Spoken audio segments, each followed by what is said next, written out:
communities in order to connect with Nazarenes globally. Through this network of relationships, we're able to partner together in ministry and share how the transformational love of Christ is reaching people in all regions of our world. So this is why we do social media. By having this purpose statement, it really helps us to focus our strategy, to build our content around it, and to set goals for ourselves, right? So we've always considered the Church of the Nazarene Official, our denominational social media channels, as a window into the Church of the Nazarene. We really want them to be used as a way to just tell the story of the Church of the Nazarenes and how Nazarenes are making Christ-like disciples in the nations. And so we build our content around stories and inspiration and resources in order to help our churches do that. We are really intentional about trying to resource all of you as you do social media for your local church. So we try to craft our content in ways that is helpful for our local churches to share to their channels, so that you don't always have to be coming up with your own stuff, but that we can all kind of be doing it together. It's kind of a big teamwork, you know, that our global church can all participate in together. So part of that is setting goals. What are some overall goals that you hope to achieve? Something that I've always been taught in all of my marketing and business classes is to set SMART goals. So making them specific, measurable, attainable, relevant, and timely.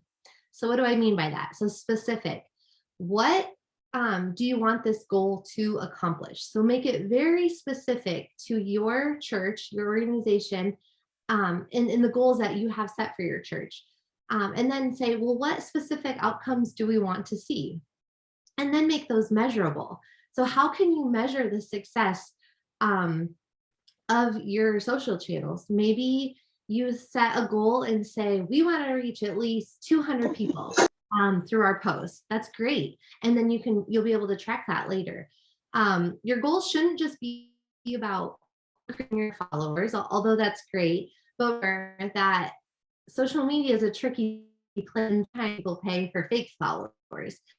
The number of followers or page likes you have doesn't always tell the whole story, but try to cultivate engagement and participation. Get people commenting on your posts and sharing them, not just liking your page or liking your post, but really trying to get them involved with what you're doing. Like I was talking about with my local church, we use social media to physically bring people into our doors. So to our events that we were hosting, maybe you say, we're going to run a social media promotion over the next month, and we hope that 50 people come to our event because they saw us on Facebook or whatever it might be. And then make your goals attainable. So just be realistic. If your page has 100 likes, you shouldn't say, I want to reach 1 million people every time I make a post. That's not realistic. But really look at your page, your church, and what is attainable for you to reach. Maybe you had a post and it had 4 shares. Awesome. So maybe you set a goal to say, by the end of the year, we want our post to have 10 shares, or whatever your goal is that you're trying to reach. Just try to make it realistic for what you think you can accomplish. And then, as I've said, make it relevant. So will this social media goal contribute to the goals of your church? Your goal isn't to sell watches through your social media, right? No, it's to use it to increase your voice, increase your message of making Christ-like disciples, right? It's to use it as a discipleship tool to show the love of Christ to others. So make your goals relevant to that. And then make it timely. So give yourself an actual deadline. So maybe in the next year, we want to do this, this, and this. What that does is it helps to keep your team, or you, whoever's running your social media, it helps keep you kind of accountable. It gives you something to strive for, to reach for. And then it allows you to stay on track to see if you are reaching those benchmarks. So having goals is very important to your overall strategy. So next is your audience. So before you can really begin creating good content, you got to think about, well, who's going to be seeing this? Who is it that we're trying to engage with? Well, I mean, hopefully in this setting, we're talking about local churches. So if you're doing social media for your local church, then hopefully those are the people who are members at your church or who attend your church. And then also beyond that, the people in your community who you want to come to your church and who you want to be part of your church family. So think about who those people are. Where do they live? What are their interests? What kind of posts do they want popping up in their newsfeed, right? Sometimes I think we fall into this trap of thinking we know everything we want people to hear, but what is it that they truly want to see as they're on their phone scrolling through Facebook before they go to bed or something, whatever it might be? What kind of content is it that really catches their attention? Think about, how old are they? What languages do they speak? All of these factors are really going to help inspire the type of content that you share and your overall social media strategy. It's also important to remember that audiences can change based on what platform you're using. When we look at our demographics of our followers on our social media, we see that Facebook tends to be a little bit more of an older audience, where Instagram is a younger audience. And so we consider that every time we push out a post on either of those platforms, we remember who we're speaking to on Facebook or on Twitter or Instagram, wherever it might be, and that the audiences are going to receive those messages a little bit differently. Younger people, youth, they just talk differently, right? I'm getting up there now. No, just kidding. But my kids are only 4 and 6, but I know someday they're going to be teenagers and I'm going to be so out of touch with how they speak. But I have to remember that if I want to get to their level, you got to sometimes use language that they're going to identify with better. So think about that when you're posting on those different places. A fun fact that I learned the other day is that the average human attention span is only 8 seconds, which is less than the reported 9-second attention span of a goldfish. So when you are scrolling or posting on social media and people are scrolling, you really don't have that much time to get noticed. People are going so fast and their attention span is so short. So by understanding your audience a little bit better, you're really going to be able to capture their attention as they are scrolling and post the things that they're truly interested in. So your strategy. Yeah. Okay. Let me know. All right. Let's take a little pause and you let me know when you're ready to keep going.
You ready to go?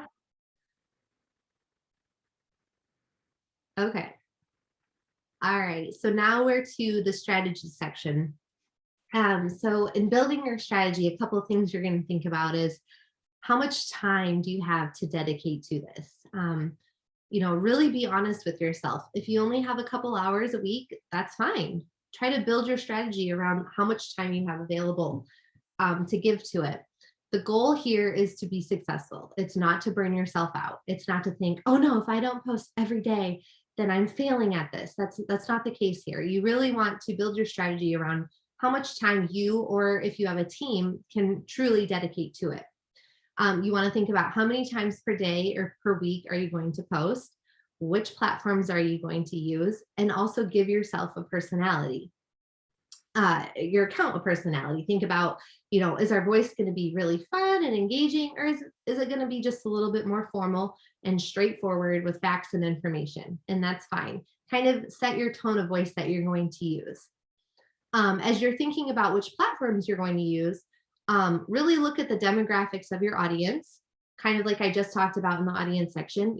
Where are they already engaging? Maybe you send out a survey in your church and say, hey church, we want to know what social media do you even like? Where are you at? Who do you like to follow? What social media platforms are you using the most? And then maybe those are the ones that you choose to use or to dedicate most of your time to. Remember that you don't have to be on every social media platform there is out there.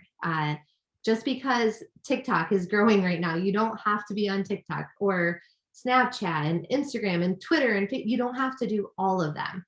Just look at which one is going to be the best for your specific audience. Every audience on social media is going to be a little bit different. They're all going to have different interests, different likes, and they're all going to use social media in different ways. So really think about the specific people that you are trying to reach.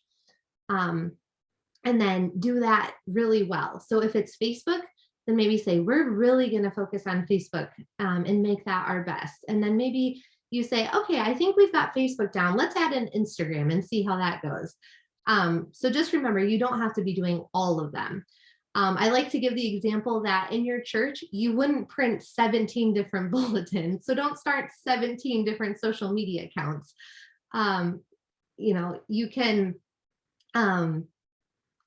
You can do one and just do it really well and still reach a ton of people. So as you're thinking about that, you're probably wondering, well, what is it we even post on this account? Well, I talked about the goals a little while. Post based on your goals. So don't just post for the sake of posting, but actually make a plan of when you will post and what kind of content you share. We really like to go with the 80-20 rule. So what that means is 80% of our posts are gives and 20% are asked. So what that means is a give is, I'm giving you a resource. I'm giving you inspiration. I'm giving you a story. And then only 20% are asked. I'm asking you to come to my event. I'm asking you to come to my church. I'm asking, how can I pray for you? So we try to keep a balance of, we're not always just asking. We're not always asking to give money to the Church of the Nazarene or to this offering or to come here and to do this, but we're also giving people resources as they just live out their daily lives in their own individual contexts, right? And as they're all on their own journey with the Lord, giving them resources that are going to inspire them, or Bible verses or scripture graphics here and there. And also remember that if someone at your church only talked to you when they wanted something, you might start avoiding them. So don't only ask your church for and your followers for something all the time, but make sure you're also giving them good things too. A quote I heard by a social media influencer one time said, think of your social media platform more as a pulpit and less as a bulletin. I thought that was pretty good. So here are some examples we're going to go through of different types of content that you could post. So the top one there are videos. Videos are the most engaging type of content out there. More than 100 million videos are watched just on Facebook every day. 100 million. That's insane. So the goal here with videos is to keep them short. Reels, vertical video content that's only 15 seconds long is what's really catching people's attention right now. The fact is, social media users, they just don't have a lot of time to watch long videos that are longer than a few minutes. So the optimum length for videos is really 90 seconds or less. And so you might say, okay, but earlier you said we should live stream our services. Yeah, I did. And that's also a really good idea because that's a live video where people can engage in real time. But what I'm talking about here is maybe you take your pastor's sermon and there was a 15-second clip of something they said that was really good. So maybe you cut that video down, make it short, and then post that. And so it's kind of a refresher for people as they're going throughout their week of what was said in that sermon on Sunday. And you might say, well, I'm not a video expert. I don't even know how to do that.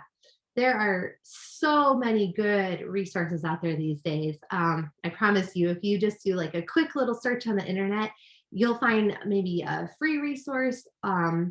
Another great thing is Facebook's taken a lot of steps. They've realized, wow, people really like video content. And so they even have an option right within the platform where you can take a video you've posted and make a clip of it. So they're already helping you out there. If it's something you're interested in, I would say do a short course or a short training to really learn how to do that. Because I think it'll be really important to your social media strategy. Or maybe you have someone in your church who you know is really good at that, and you reach out to them and say, hey, I know you're really good at making videos. I see them on your social media all the time. Is that a way you'd be interested in serving in our church, is just helping us create social media videos? Really take advantage of those strengths of the people that you already have in your church.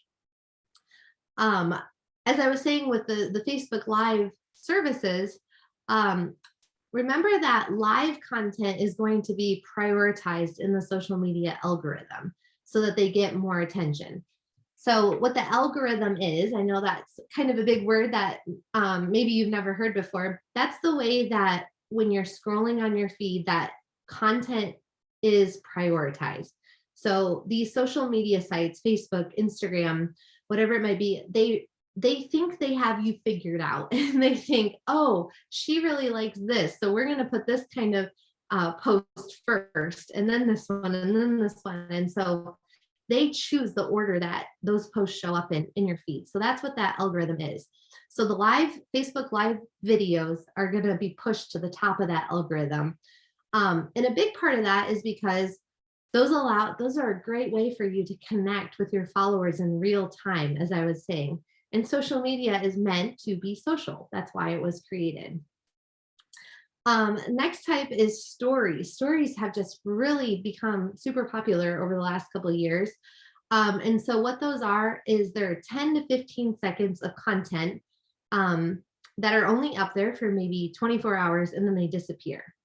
They're one of the most popular features there are in social media right now. And with these, you don't have to make them, and I recommend you don't make them the same exact content you're posting to your feed or to your Instagram grid, but make them a little different, make them unique. Maybe it's a behind the scenes. Maybe you show a short clip, maybe your pastor jumps on and says, hey church, praying for you today. And they can just give like a really short 10 to 15 second little devotional or just a quick little word here and there.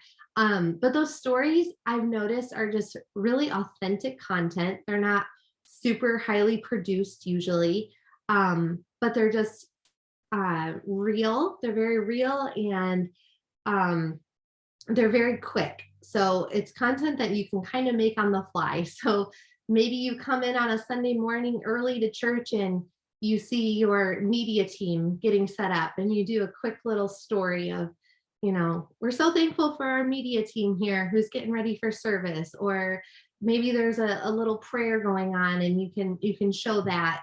But just try to make it different than what you're regularly posting. Next on the list is links. So if your church has a website, I recommend that you drive traffic to your website through your social media. So maybe your website has a place for people to submit a prayer request, or maybe it has a place for people to learn more about an upcoming Bible study or an upcoming event you're having. So social media, you keep your post really short and say, learn more here, and then you drive people over to that link. The Nazarene News is always putting out stories. So there's content for you that we're creating that you're always welcome to share. You could share a link to a Nazarene news story. Maybe one shows up that's in your region or even in your country, or maybe it's about your own church. We try to write as many stories as we can. And we just love to highlight what Nazarenes are doing all over the world. So share those links to your website or the denomination's website, wherever it is you can direct people to just get more information. The next one is photos. Photos really help tell a story. So if you're able to, maybe take a few photos during your church service, and then later that day, just say, wow, what a great Sunday we had. Or here's our kids in kids church today. People love that. Whenever we share photos on my church's social media, they're always really popular. They get a ton of likes, ton of comments. People just love to see real Nazarenes doing real things in our world. Next on there is your announcements. So maybe you say, okay, once a week, we're going to announce what's coming up. Maybe we're going to announce that Tuesday we're having a Bible study, and Sunday we're having Sunday school, and then we're having our church service. So always putting those announcements up there to remind people that they're invited to be part of what's going on in your church. With that, if you're having some type of event, I highly recommend that if your church is using Facebook, then you create a Facebook event for those times. So I don't mean going and creating a whole separate page, but you can add a new event that will show up on your Facebook page, and then people can select, I'm interested or I'm going. And what that's going to do is it's going to tell all their friends, hey, so-and-so is interested in this event. And then they might be interested in going to that also. As I was talking about earlier of how we paid to reach people to come to our recent events, we created those Facebook event pages, and then all we had to do was boost them. So we paid like $20, and we selected an audience that was within a 15-mile radius of our church. So those are the people in our community. And then when they came to the event, we had a registration card, and one of the questions on there was, how did you hear about this? And we were just so surprised to hear that most of the people checked the box for social media, and that's how they had heard of our event. So that really proved to us, wow, we only paid $15, $20, and look at how many people we got to show up at our event. And then we were later able to connect with them even further through emails and phone calls and different things like that. Next on the list there I have is inspiration. So maybe you, instead of doing a video, or in addition to doing a video from your pastor's sermon, oh, I'm getting a lot of feedback here. I don't know if everyone else is hearing that too.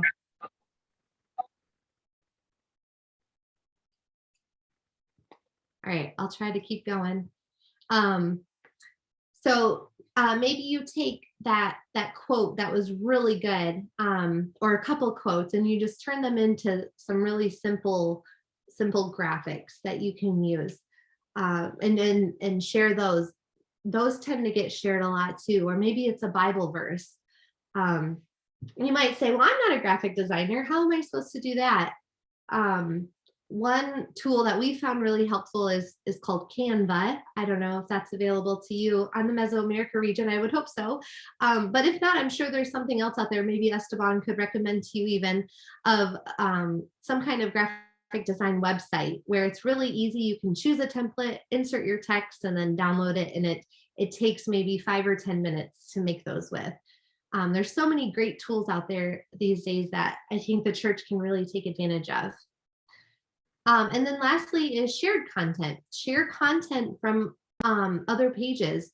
Maybe your district has a Facebook page, or there's a district NMI or NYI, NDI, whatever it might be. You also have your Mesoamerica region page who posts a lot of really good content, and the denominational pages.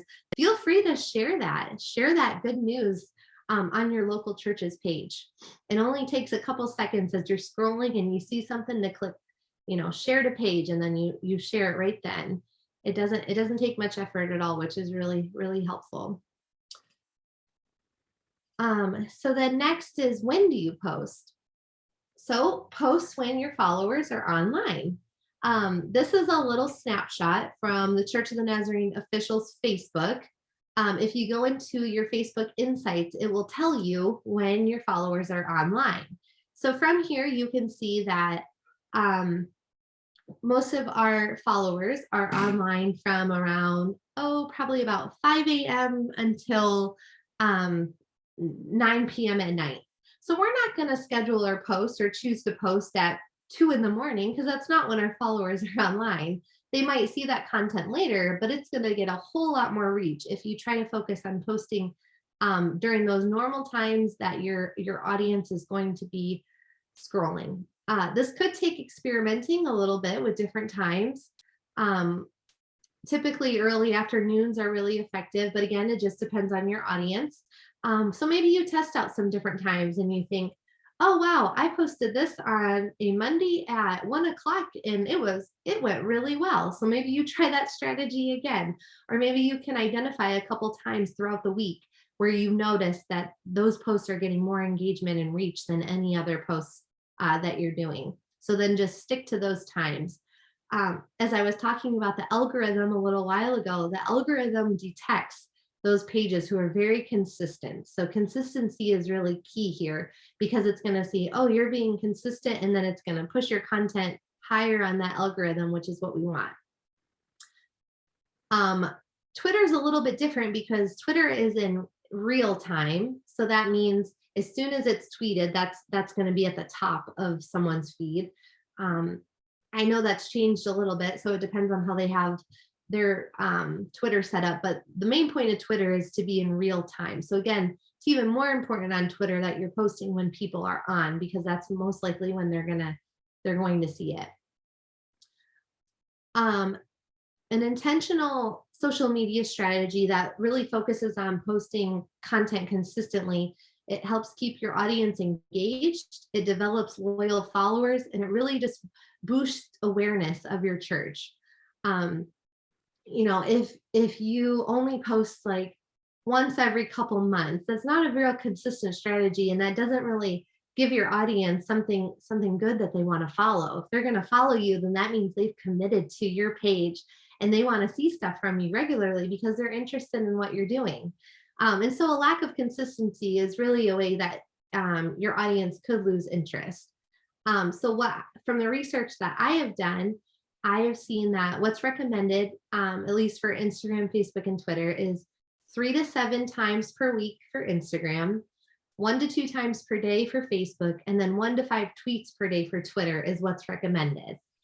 Now, even though that's what's recommended, I did say earlier that build your strategy around what you're able to dedicate to. But I just wanted to, if I get that question a lot of, well, how often should I be posting? And so that, from the research I've done, that's what has been found to have the most success. So here is just a little example of a schedule. I highly recommend that you kind of get into the habit of building out a schedule in advance, so that every day you're not just trying to come up with something quickly to post. So here's an example schedule of pretty much what we use for the denomination. And that's every Monday, we know we're going to have a Nazarene News article that we're going to share. Every Tuesday, we're going to highlight a missionary or a missionary family who's serving in the Church of the Nazarene. On Wednesday, we're always going to have a scripture graphic that is based on the lectionary of that week. On Thursday, we're going to post about some kind of current initiative or upcoming event for the church. On Friday, the Nazarene News newsletter goes out, and we know we're always going to share that on Friday. Saturday, we always know we'll have a Nazarene news story that was in Friday's newsletter. And then Sunday, we're going to share a scripture graphic again. So we've kind of already got our base built for us. So every day that comes up, we know, oh yeah, this is what I'm going to post today. This isn't to say that's all we're going to post that day, but at least we have something already planned far in advance. So we're not scrambling to find something. And then anything else we post on top of that is just bonus. So I really recommend if you could kind of think about, okay, so maybe on Mondays we can post a quote from the pastor's message on Sunday. And maybe on Wednesdays, we can post some kind of scripture graphic. And on Thursdays, we can post an announcement inviting people to our church. And maybe on Fridays, we'll try to post some kind of video or photo from our service on Sunday. And then on Sundays, we're going to go live and live stream our services. So maybe that's your plan. And that's awesome. You already kind of have an idea of what's coming up for the week. If you're only able to dedicate a few hours every week, then maybe Mondays are your day where you sit down and you just schedule out all of your posts for the whole week. And then you're done. And then throughout the week, all you have to do is kind of check in to see if there's any comments that you need to reply to or messages. Just try to do what works for you and for you or your team's schedule. All right, so I feel like I just threw a lot of information at you. Are there any questions that I can answer at this time? I still have a little bit more to share, and there will be a time for questions at the end, but I thought this would be a good place to pause for that.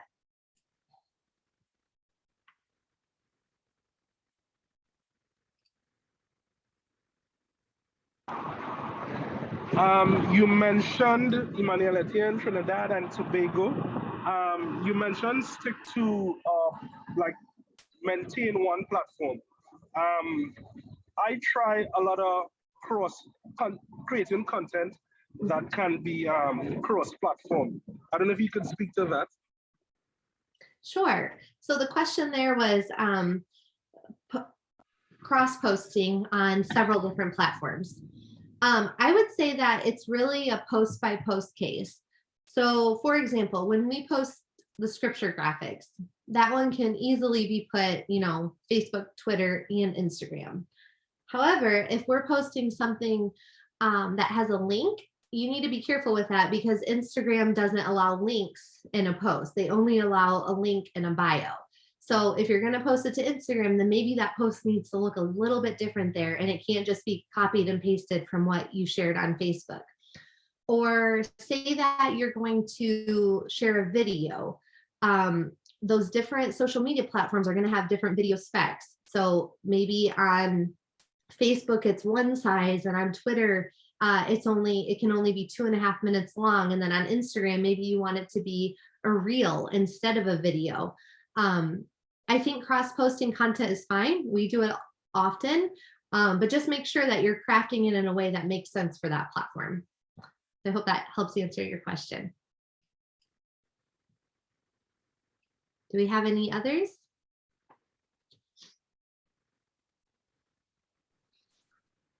Sí, tenemos tres preguntas en el chat. La primera, ¿puedes repetir la frecuencia en que uno debería postear, que uno debería publicar? De Valeria, es de Valeria Toso la pregunta. Sí, por favor.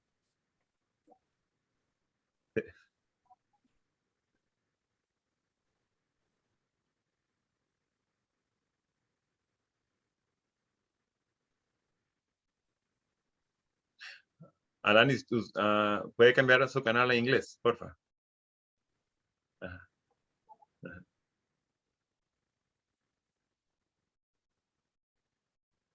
Ajá. Inglés.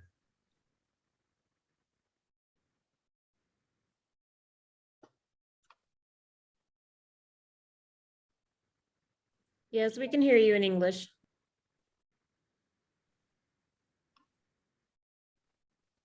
Yes. We haven't heard it in English. Please say it in English.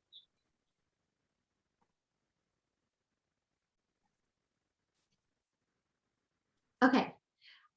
So the frequency, when I was talking about the recommended amount of times to post to the different platforms, For Instagram, that was 3 to 7 times per week. Facebook is 1 to 2 times per day. And then Twitter is 1 to 5 tweets per day. I hope that helps answer that question.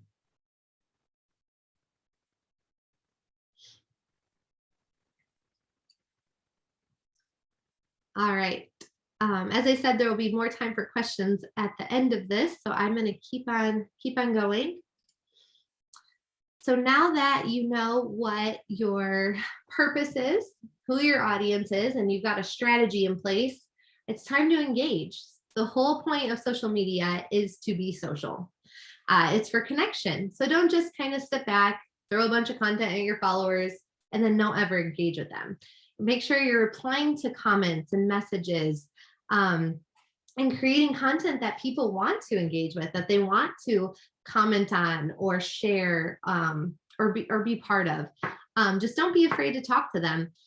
I would hope that the people engaging on your Facebook or Instagram, wherever it might be, are people who go to your church. And so this provides you an extra way of connecting with them throughout the week, outside of your normal church service times. When someone asks you a question, respond. I would hope this doesn't happen, but as I said before, social media can be a little bit of a divisive place sometimes. So if someone gives something negative on your page, or says something that isn't in a very kind tone, then maybe you take a second. You don't just respond in haste, but you think, okay, what's actually going on here? And then maybe you're able to say, hello, I would love to talk with you more about this. Do you mind if we talk on in messaging? And then you ask them to go over to the messaging platform instead. Then it's not dealt with in a public manner, but you're still answering their question for them.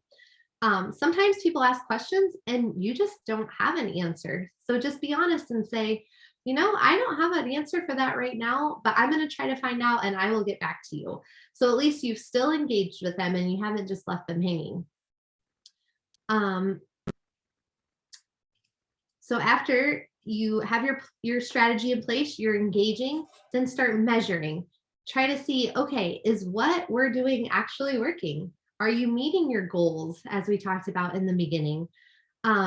Don't just look at, if your page likes or your followers are growing, but look at your reach and your engagement. I know I've used those words a lot here, and I haven't really defined what those are. So your reach is the number of people who see your post at least one time on their newsfeed. So that's what the reach number is. Your engagement is the number of people who engage with your post through either reacting, so hitting the like or the love button, commenting, sharing, or clicking on a link within it, or if it's a video, clicking the play button on the video. So all those numbers combined from the reactions and the comments and the shares, that's the number of engagement that you have. So those two, I always really encourage people to focus on the most, that your reach and your engagement are growing. And then as you're measuring, if something's not working, then make changes. Social media is constantly changing. It is definitely not the same as it was 6 years ago when I started this job. So the best that you can, stay on top of those social media trends and new best practices, and adjust your strategy to make sure that it's still working for you and your audience. Maybe the strategy you set a long time ago is still working great. That's awesome. It sounds like you've really found the key to what works best for you. But don't be afraid to try new things either. If you've never posted a video on social media, maybe you set a goal and say, okay, in the next month, we're gonna find some kind of video that we're gonna share, and we're just gonna see how it goes. I just recommend that you're always trying new things, that you're not afraid to practice, and if something doesn't go well, hey, at least you tried. There's so many good resources, as I was saying earlier, out there on the internet for if there's something you're really interested in and you want to know, just do a little bit of research first and kind of see. Another great thing to do is to follow other churches on social media, see what they're doing. I'm not saying you steal their content, but you can replicate their ideas so that it fits your own audience. just always make sure you're adjusting and adapting to those new ways. So a few best practices. I have a little do's and don'ts list here. There are far more than this, but these are just some that I'm gonna point out. So a lot of these we've gone over today. So do be consistent. Have your strategy and just stick to it. Be as consistent as you can. Do respond to content or to comments and messages in a timely manner to the best that you can. Make sure that you're keeping up with your engagement. Do post regularly. Try not to leave your account sitting for months without being touched, but try to make sure you're posting at least once a week. I would say if you're not posting anything at all right now, and then build on that to maybe twice a week or 3 times a week. But make sure that you're posting regularly. As I said, establish your strategy and then follow it. You know, our strategy, we actually have a social media document that we use and that we reference. That is our manual almost for doing social media. So feel free to maybe sit down with a group, a team from your church, and brainstorm how you want to use social media and write all that down and put it into some kind of document that you can reference. And it'll help you to kind of stay on track with the goals that you can maybe establish in that meeting together. Schedule your posts. Some people don't know this, but you don't have to post at the specific time you want your post to go out. Facebook has Creator Studio, which also runs Instagram, and you can schedule your posts for a specific time that you want them to be published. Twitter has TweetDeck, which is free if you're using Twitter. And that's the same thing. The posts can be all scheduled. There are a lot of paid platforms out there, such as like Hootsuite and Sprout Social and Buffer, all different kinds of paid platforms, but you don't even necessarily have to pay to have those. You can use what's free for you to use and still be able to schedule your posts. The next do is to track your engagement. As I said, measure what you're doing. And then lastly, try to use some relevant hashtags. Hashtags, especially when used on like Instagram or Twitter, are a really great way for people to discover your content. So with a hashtag, you can choose something that's very specific to your church or an event or a ministry that you have. And then every time you post about it, use that hashtag. And when someone searches, your posts are going to pop. So for example, General Assembly, this little event we have coming up next year, we're going to have a General Assembly hashtag. It's hashtag NASGA 2023. And then anybody who's using social media can follow along with that hashtag and see what others are saying about General Assembly. So I would say use relevant hashtags. On the don'ts list, try not to post really low quality images or content just for the sake of posting. If you have an image and it's really pixelated, maybe you say, we probably shouldn't go with this one. It just isn't always a good look. I'm not saying you have to have professional photography and videographers, because you absolutely don't. But I would just try to say, make them as presentable as possible. Don't just post for the sake of posting or oversharing. There is a such thing as posting too much content. We don't want to drown our followers in so much content that they can't even absorb it all. We want to space it out and time it nicely so that every post gets really good attention that it deserves. As I said, be consistent, so don't leave your account unattended for long periods of time. Try not to respond to any negative comments defensively. That's really not a good look when the church is attacking someone on social media or responding in a way that just sounds really defensive. So maybe take a step back. We always have a rule for Church of the Nazarene Official that we post with a buddy. So if there's something we're just not 100% sure about, whether that's commenting back to someone or making a post, then we say, hey, what do you think about this? Can I get your feedback? Or you think, what are 10 ways that this could go wrong? And then ultimately you might determine, okay, we're not going to say that, or we're not going to post that. Instead, let's try to come up with a better strategy here instead. This one's kind of funny, but it's a little pet peeve of mine. Don't like your own posts. It can look a little tacky when it says that you've liked your own post, and it's not a good way if you're trying to build your engagement. Let your followers like your posts, but don't like them yourself.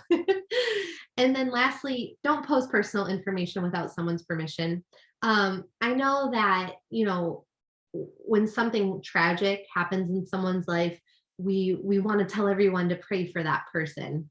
And while that's great, and I 100% believe in the power of prayer, it's not always our place to post that for the whole world to see on social media. So before you're posting some type of personal information or someone's photo, just make sure that you have their permission to do that. All right. Do we have any more questions that I can answer here? All right, we've got a couple. So what time is recommended between one publication and another? That is a really good question. So you want to make sure that your posts aren't competing with each other. So if you're going to post maybe say 3 times a day, I would say that you space those out by a few hours. Don't just do 3 in 3 minutes. We kind of like to do maybe like 10 a.m., 1 p.m., and then 4 p.m. So maybe like 3 or 4 hours in between. And we like to post at times when when we're working, for one, so that we're sure that we can comment back quickly to people. But also, those are the times that people are online. So if there's a lot you have to say, then just try to space them out. Now, that's not to say sometimes when we have events such as General Assembly coming up, there's going to be a lot more posts than there normally would. So maybe you're hosting an event and you're trying to get some live content pushed out. I would say that's one exception to that rule, because it's live during the event and you're trying to build excitement around it and get other people to share what they're doing. But on a day-to-day, I would say space those out by maybe 3 to 4 hours. Sorry about that. Okay, another question. How often per day does the global office post? That's a really good question. So we stick with what I kind of gave earlier. So we try to do 1 to 3 times on Facebook every day, 1 time on Instagram, and then we try to do between 1 and 5 tweets per day. I know I've talked a lot about Twitter here today, but Twitter isn't that great of a place, honestly, for large amounts of engagement. So I don't typically recommend Twitter. But if you focus on Facebook and Instagram, I would say definitely once per day, but usually 1 to 3 times per day. And what I mean by post is just posting to the newsfeed.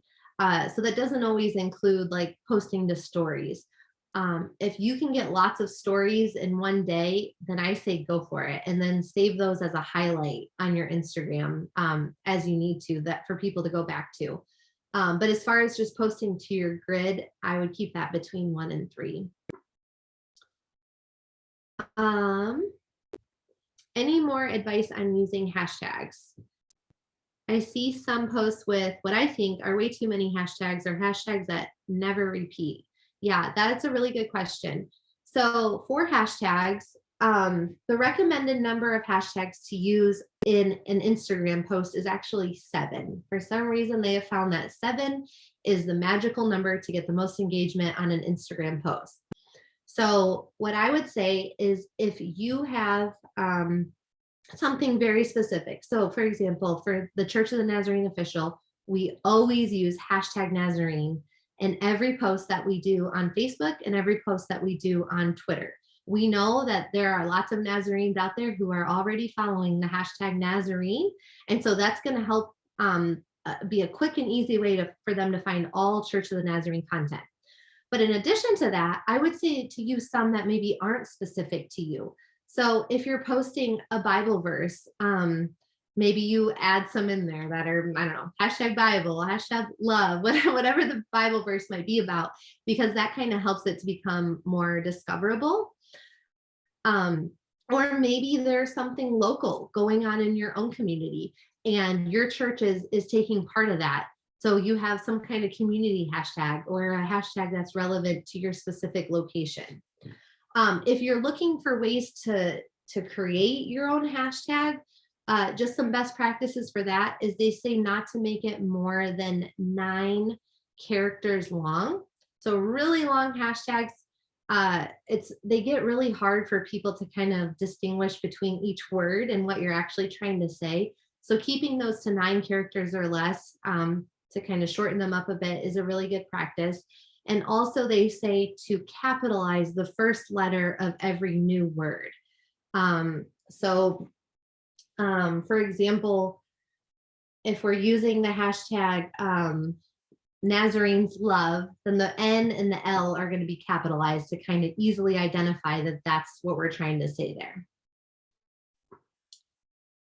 All right, another question, is there any visual identity branding document that we can download for our church? There is a lot of Church of the Nazarene videos on Vimeo, as well as just on the Nazarene.org website. So if you go to Nazarene.org/resources, there's a lot of good social media content there. Also, depending on what it is specifically you're looking for, the Journey of Grace was just launched for Nazarene discipleship, and there's a lot of good videos that were produced for the Journey of Grace that you can download at Nazarene.org/journey. The Nazarene Missions Project was just launched a couple of years ago, and there are also a ton of videos for that. General Assembly's coming up, and we're going to be making tons of videos for that. So we always try to post those either to the Church of the Nazarene's Vimeo channel, where they can be downloaded, or they're hosted somewhere on Nazarene.org.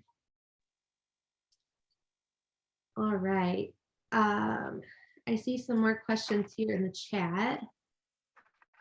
What do you think about producing programs for content on YouTube? I think that's great. YouTube is also, I would consider it a social media platform. It's very discoverable. So if people are looking for something specific, it's easy for people to search on YouTube and find that. Also, if your church does live stream your services, going live on YouTube is really great too. Some people don't use social media, aren't on Facebook, but anybody could watch a YouTube video because you don't necessarily have to have an account there to use YouTube.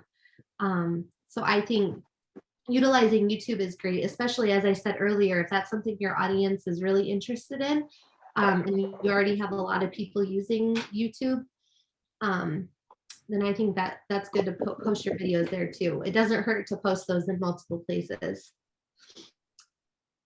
Let's see.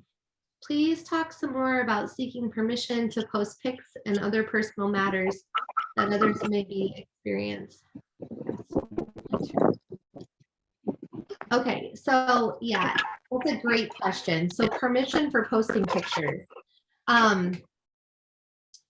We have created documents for the Church of the Nazarene officials specifically in order to get photo permissions from certain people. However, if you're doing something at your local church, it's really good just to have some kind of form that people can fill out and say yes or no. Please don't post my picture. My church personally, we have a daycare, and some families do not want their children out there on social media. Totally understandable. And so we always make sure that, the children or the parents who've said they don't want their children out there on social media, that their pictures never get posted to our accounts. If you're having an event, then maybe you create some kind of registration form, and that's something that you build into it, is check this box here if you allow us to use your photo on social media. That can be really helpful. And then it's just kind of an extra protection for you that you have something in writing saying yes or no, you have permission to use a photo. If you see something quickly, maybe like I was talking about earlier, it's a prayer request. First, just ask that family, say, hey, do you care if we share this? Maybe you send them a text message or a WhatsApp, whatever it might be. And then again, you kind of have documentation of that because it was through in writing that they agreed to having that. Thank you for posting those. in the chat, you see the Church of the Nazarene style guide, the brand guide were just shared. So those will give you all of the Church of the Nazarene's kind of like brand identity that's been created.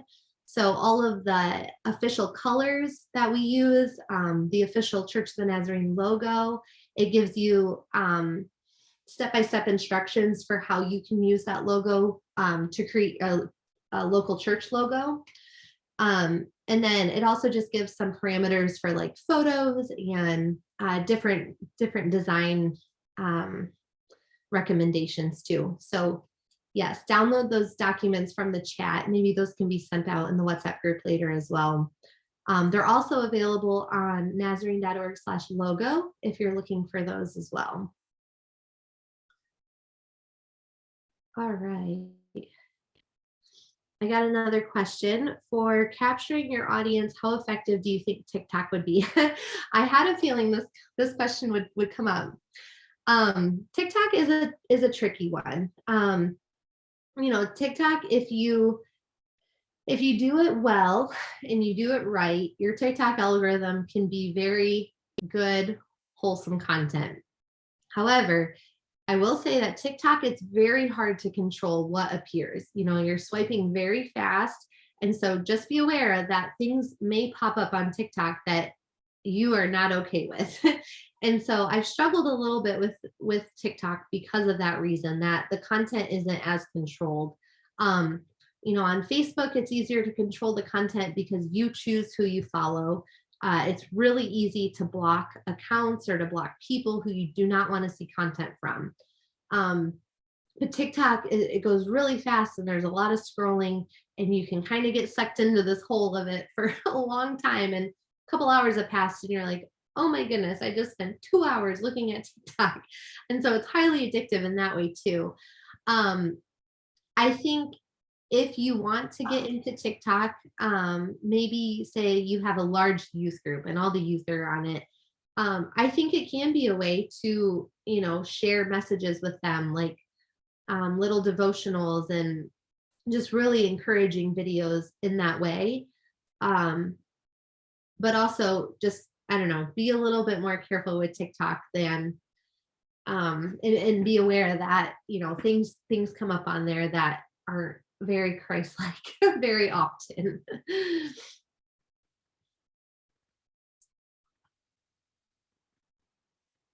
All right, I think we have a hand raised.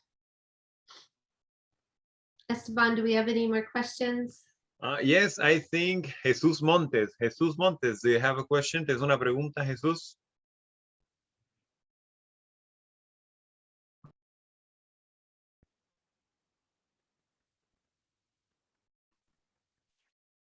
Jesús Montes, are you there? ¿Estás ahí, Jesús?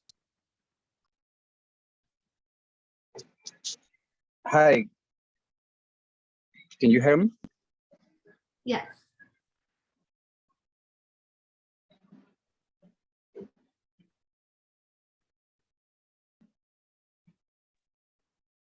Do you have a question? Can I say you the question in Spanish? Yes, please. En español está bien. Ok. Quizás a manera de comentario, yo leí la guía del uso del logo de la Iglesia del Nazareno, me pareció perfecta. A manera de comentario, quizás sería bueno como dar directrices o implementar alguna guía para uso de redes sociales, por ejemplo, en los nombres. Me he fijado que en la misma región o zona, muchas veces los nombres en las redes sociales son muy diferentes. Algunos ponen, por ejemplo, DNI, otros ponen Discipulado Nazareno Internacional, X distrito, tal país, otros no lo ponen, así sucesivamente, y poder regular quizás para que hubiera un poco más de uniformidad en las redes sociales oficiales de la iglesia en cada región, en cada zona, en cada país.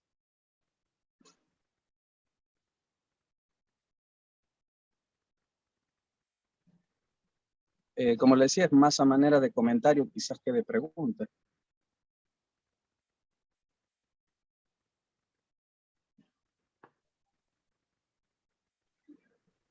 Sí.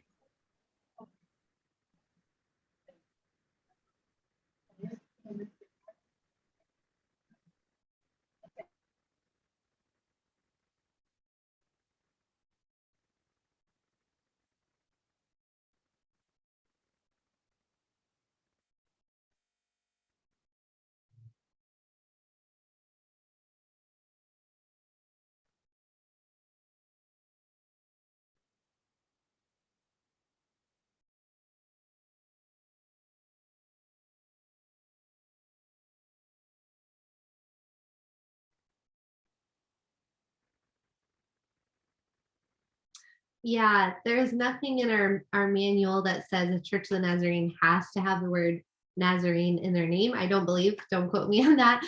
And so I don't think that we can mandate that the word Nazarene has to be part of it. But I highly agree with you that that is very helpful when it's very specific and it says Nazarene in the name, depending on what ministry or what church that is. Also, if it's not going to be in the page name, then maybe it can go just in the about section. So in the little description of what that page is for. I highly recommend putting that there as well.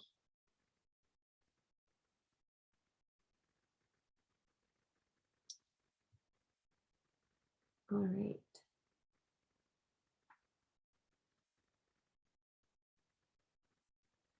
I don't see any more questions. If you're not following the Church of the Nazarene on social media, these are all the places that you can do so. We try really hard to make our content available in multiple languages. Our main primary language we're using is English because that's the most used by our audience. But we are trying very hard to make sure our posts are available in at least English, Spanish, Portuguese, and French. At this time, we don't have separate pages for all those languages. They're all just available on one page. But that's something that we are trying to incorporate more and more the best that we can.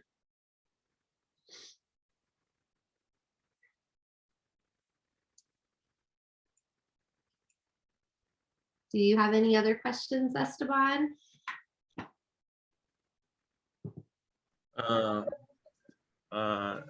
De momento no. Alanis, ¿puedes cambiar a inglés? De momento no. Jenna, no sé si alguien más tiene preguntas. Creo que ha sido una Hola, buenas tardes. No sé si puedo tomar la palabra. Adelante, Alex, Milian. Hola, mucho gusto. Pastor Alex de Senaú, Alta Verapaz, Guatemala.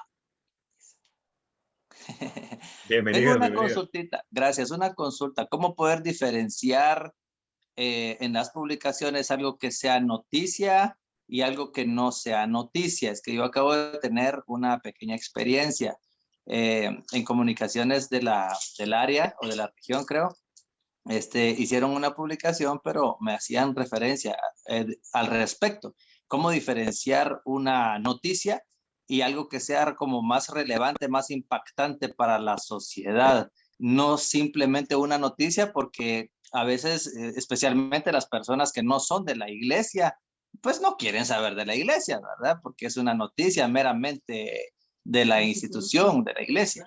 ¿Cómo poder diferenciar eso para que uno sea más puntual en sus publicaciones?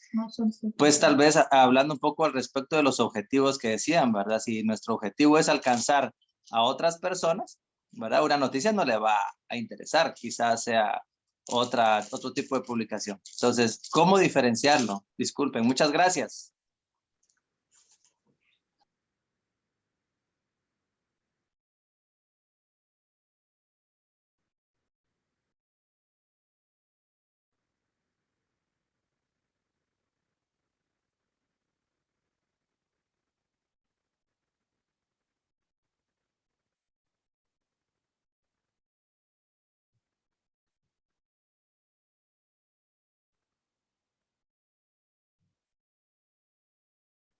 Okay, I don't know if I completely understood the question there, but I think the question is, how do we publish content that isn't just for our church people, but how do we reach people who might not be interested in church? I think that's a really good question.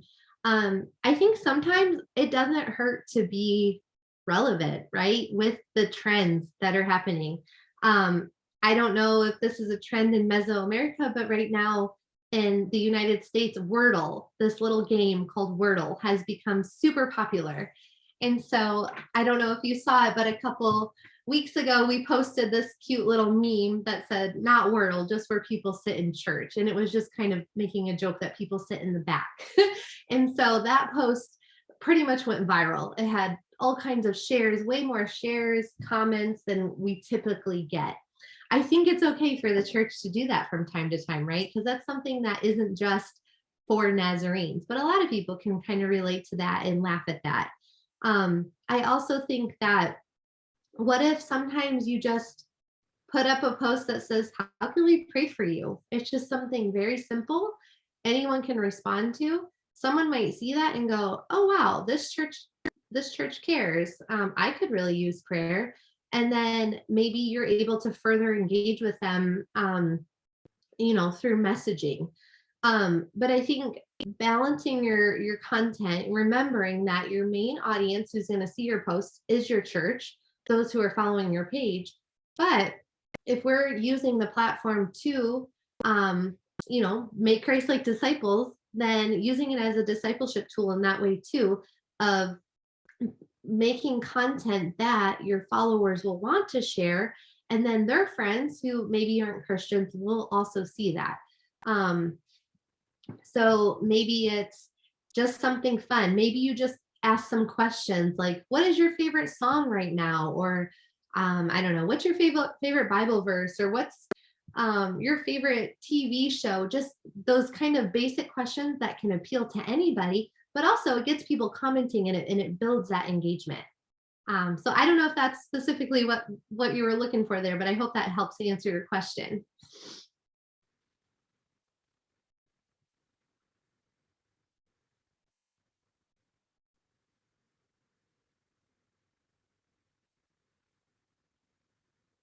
All right. Anything else?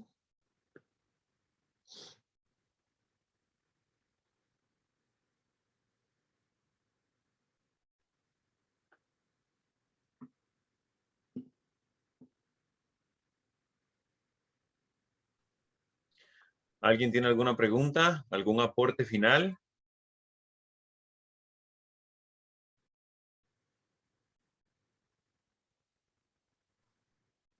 Bueno, si no tenemos algún aporte final o alguna pregunta, yo quiero, agradecerles a todos ustedes por su presencia esta tarde.